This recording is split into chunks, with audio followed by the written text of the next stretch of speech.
देश भर में हो रहा है असर।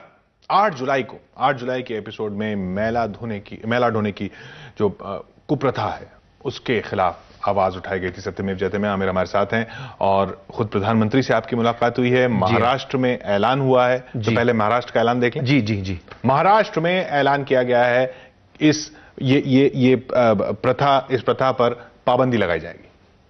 भारत को आजाद हुए 65 साल हो गए हैं, लेकिन विकास के तमाम दावे भरने के बाद भी ऐसे बहुत से लोग हैं जो आज भी सर पे दूसरों का मल मूत्र रोजाना उठाते हैं। अभिनेता आमिर ने अपने शो सत्यमेव जयते में दिखाई थी सिर पर मैला ढोने की कुप्रथा की तस्वीर। आमिर ने ये जताने की कोशिश की थी कि आजादी के इतने साल बाद भी देश में चली आ रही ये प्रथा दुर्भाग्यपूर्ण है और इस पर फौरन रोक लगाने की जरूरत है। मुद्दे को हम आज का हमारा सवाल बनाएंगे और मैं चाहूंगा कि हर हिंदुस्तानी का इस मुद्दे के साथ समर्थन हो। आपके एसएमएसेस, आपकी चिट्ठियां, आपके ईमेल्स, आपके ट्वीट्स या फेसबुक कमेंट्स, इन सब की हम एक फाइल बनाएंगे और सरकार के सामने ये प्रस्ताव रखेंगे कि मैनुअल स्कैवेंजिंग की ये प्रथा खत्म होनी चाहिए। आमिर की इस कोशिश के एक हफ्ते बाद ही महाराष्ट्र में इसका रंग दिखा। महाराष्ट्र सरकार ने सिर पर मैला ढोने की प्रथा पर पाबंदी लगाने का फैसला किया है।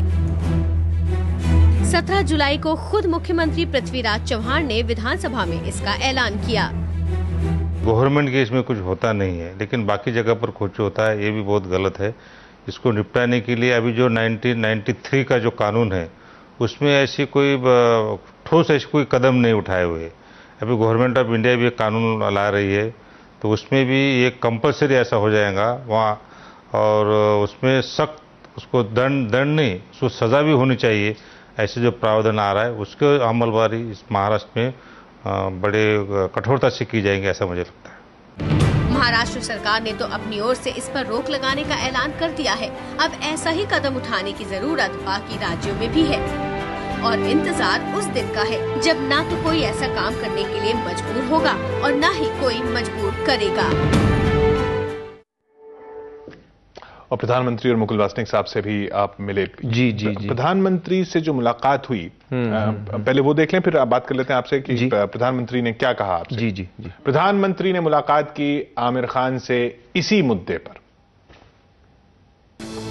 सामाजिक सरोकार पर आधारित शो सत्यमेव जयते के 10वें एपिसोड में आमिर ने सिर पर मैला ढोने वालों का मुद्दा उठाया था और इसी सिलसिले में आमिर 16 जुलाई को प्रधानमंत्री मनमोहन सिंह से मिलने दिल्ली में उनके घर पहुंचे। आधे घंटे तक दोनों के बीच बात हुई। आमिर को पीएम से मिला एक भरोसा। प्रधानमंत्री जी ने मुझे आश्वासन दिया है कि वो इस पे खास ध्यान देंगे और उन्होंने फौरन मुझे मुकुल जी के पास भेजा। मुकुल जी ने मुझे पूरा आश्वासन दिया है कि जल्द से जल्द, और वो पूरे ध्यान से इस पे काम कर रहे हैं। पीएम के भरोसे और उन्हीं के कहने पर आमिर ने तुरंत ही सामाजिक न्याय मंत्री मुकुल वासनिक से भी मुलाकात की। भरोसा मिला कि सरकार से जो कुछ हो सकेगा वो होगा। सरकार की तरफ से आमिर की तारीफ भी की गई। भारत सरकार इसको प्राथमिकता से इसको सुलझाने के काम में लगी है। जिस तरह से इन्होंने इस मुद्दे पर ध्यान देने का काम किया, इससे बल मिलेगा। जल्द से जल्द हम इस समस्या से पूरी तरह से निपटेंगे। मैला ढोने की कुप्रथा के खिलाफ आमिर ने देश के पीएम और सामाजिक न्याय मंत्री तक अपनी बात पहुंचा दी और दिखा दिया कि वो सिर्फ शो में समस्या नहीं दिखाते, बल्कि उनका हल ढूंढने की कोशिश भी करते हैं।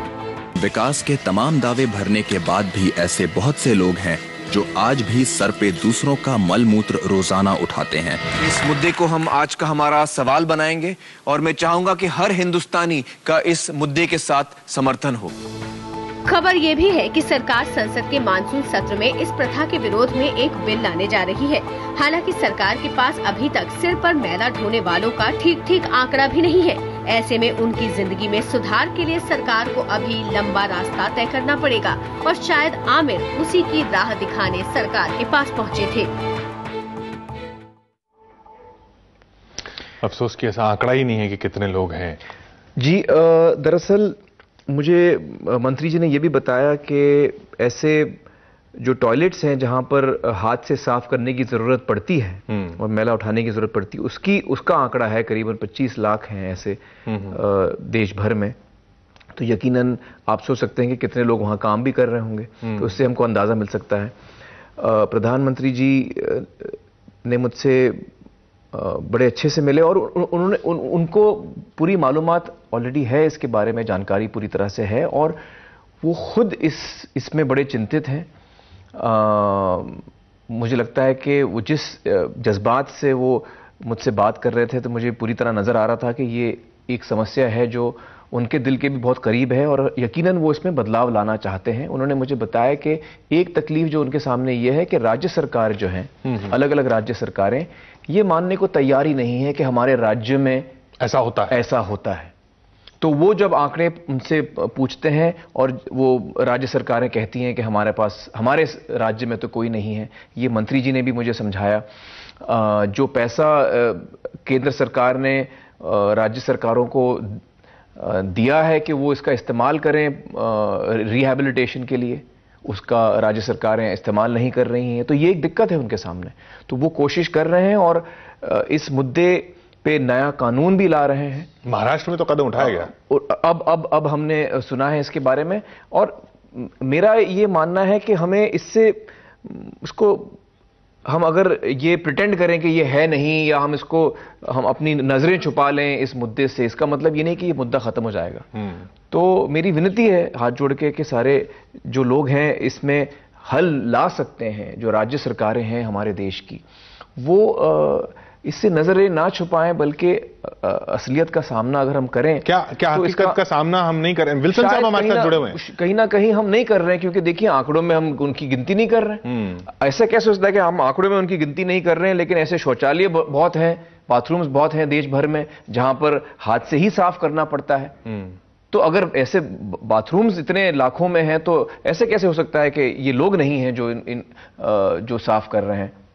तो ये तो विल्सन साहब हमारे साथ मौजूद हैं। विल्सन साहब, आप शोबे में भी गए थे सत्यमेव जयते में, आमिर से जो बात हुई थी और आमिर जो ये बात बता रहे हैं कि आंकड़े ही नहीं हो रहे हैं, राज्य सरकारों की तरफ से दिक्कत है। आप क्या फेस करते हैं?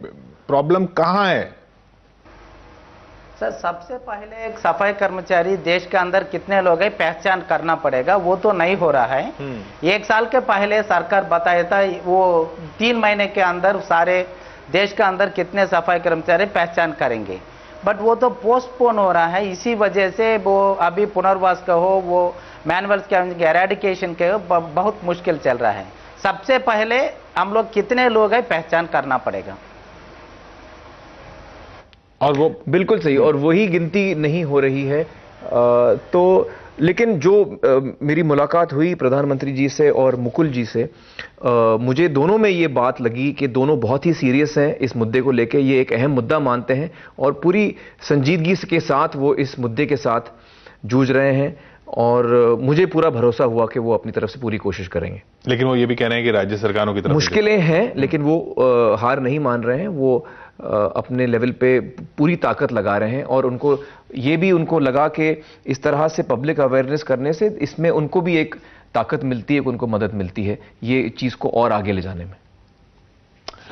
जी, बहुत बहुत शुक्रिया विल्सन जी हमारे साथ जुड़ने के लिए। विल्सन साहब इस क्षेत्र में इतने लंबे समय से काम कर रहे हैं और जैसा आपने कहा कि सबसे बड़ी दिक्कत ये कि कोई मानने को तैयार नहीं किए है। जी जी जी। खैर, आगे बढ़ते हैं और बात करते हैं एक और मुद्दे की, इसी से जुड़ा हुआ, जो पंजाब में अलग अलग जातियों के हिसाब से गुरुद्वारे खुल रहे थे जी। उसमें असर यह हुआ है कि अकाल तख्त की तरफ से खुद ऑर्डर दिए गए हैं कि अब जाति के आधार पर गुरुद्वारे खोलने की इजाजत नहीं दी जाएगी। चलते हैं पंजाब। असर, कुछ लोग यहां से आते हैं, कुछ लोग वहां से आते हैं, ऐसा क्यों?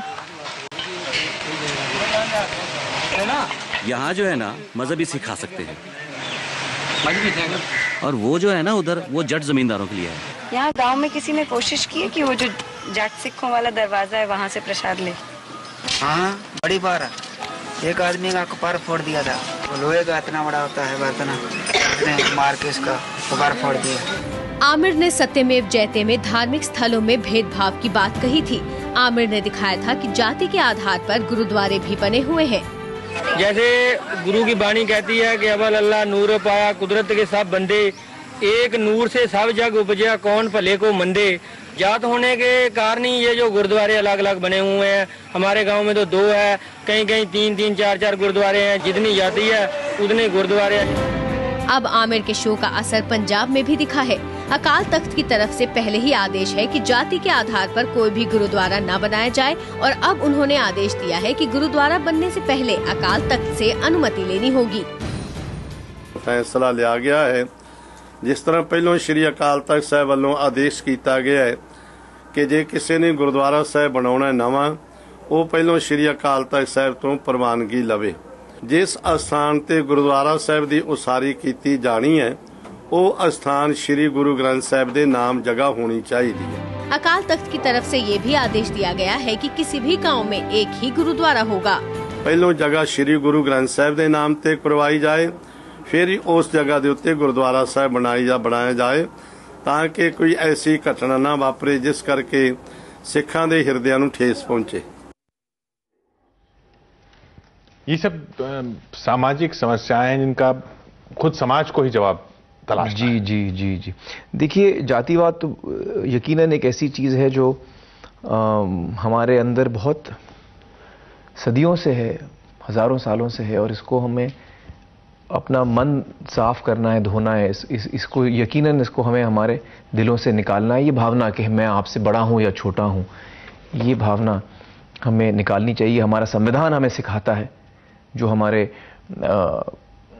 पूर्वज जिन्होंने हमारी आज़ादी के लिए लड़ाई लड़ी, जब उन्होंने संविधान लिखा तो उन्होंने संविधान में हमें समझाया है कि ये देश, भारत देश जो है, इसमें हर आदमी इक्वल है, समान है और कोई बड़ा या छोटा नहीं है।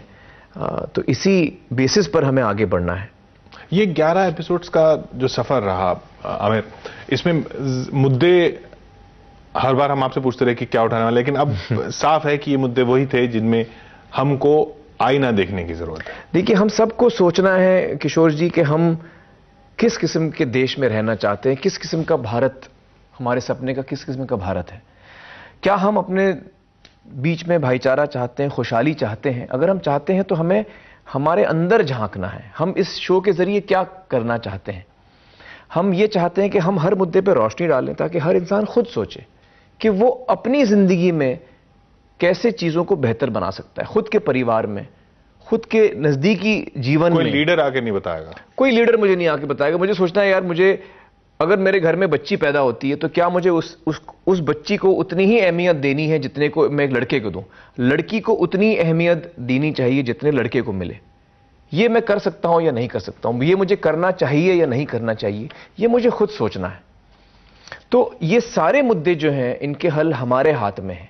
अगर हम अपने जीवन में सही कदम उठाएंगे तो इन सारे मुद्दों का हल हमें अपने जीवन में ही मिल जाएगा। अब ये हमारा मानना है। रमजान का महीना शुरू हो रहा है, कुछ नया रिजॉल्व आपका, कुछ नया? जी हाँ, रमजान का महीना शुरू हो रहा है और मैं सभी दर्शकों को रमजान की बहुत बहुत मुबारकबाद देना चाहूँगा और ये महीना सबके लिए, सबको मुबारक हो जी। और ये एक ऐसा महीना भी है जिसमें कि हम और नेकी की तरफ बढ़ने की कोशिश करें, अपने अंदर झांकें। अपने अंदर झांकें, बिल्कुल सही, बिल्कुल सही। तो क्या अगला एपिसोड? देखिए किशोर जी, 2 ही रह गए हैं अभी तो, आखिर के 2 रह गए हैं। जो सबसे आखिर वाला है वो तो खास हो गई, और जो इस संडे को जो आ रहा है वो तो मेरे हिसाब से वो बहुत ही खास इसलिए है क्योंकि शायद सबसे खास मुद्दा है हमारा, क्योंकि हमारी एग्जिस्टेंस उस पर डिपेंड होती है, हमारा वजूद उस पर निर्भर है। तो ये बहुत ही अहम मुद्दा है हमारे लिए इस संडे वाला। तो देखिएगा 11 बजे स्टार प्लस पर सत्यमेव जयते, और शुक्रवार एबीपी न्यूज पर और एबीपी माझा पर 8 बजे असर। मिलते हैं अगले शुक्रवार आमिर से। बहुत बहुत शुक्रिया आमिर, थैंक यू हमारे साथ जुड़ने के लिए। Thank you.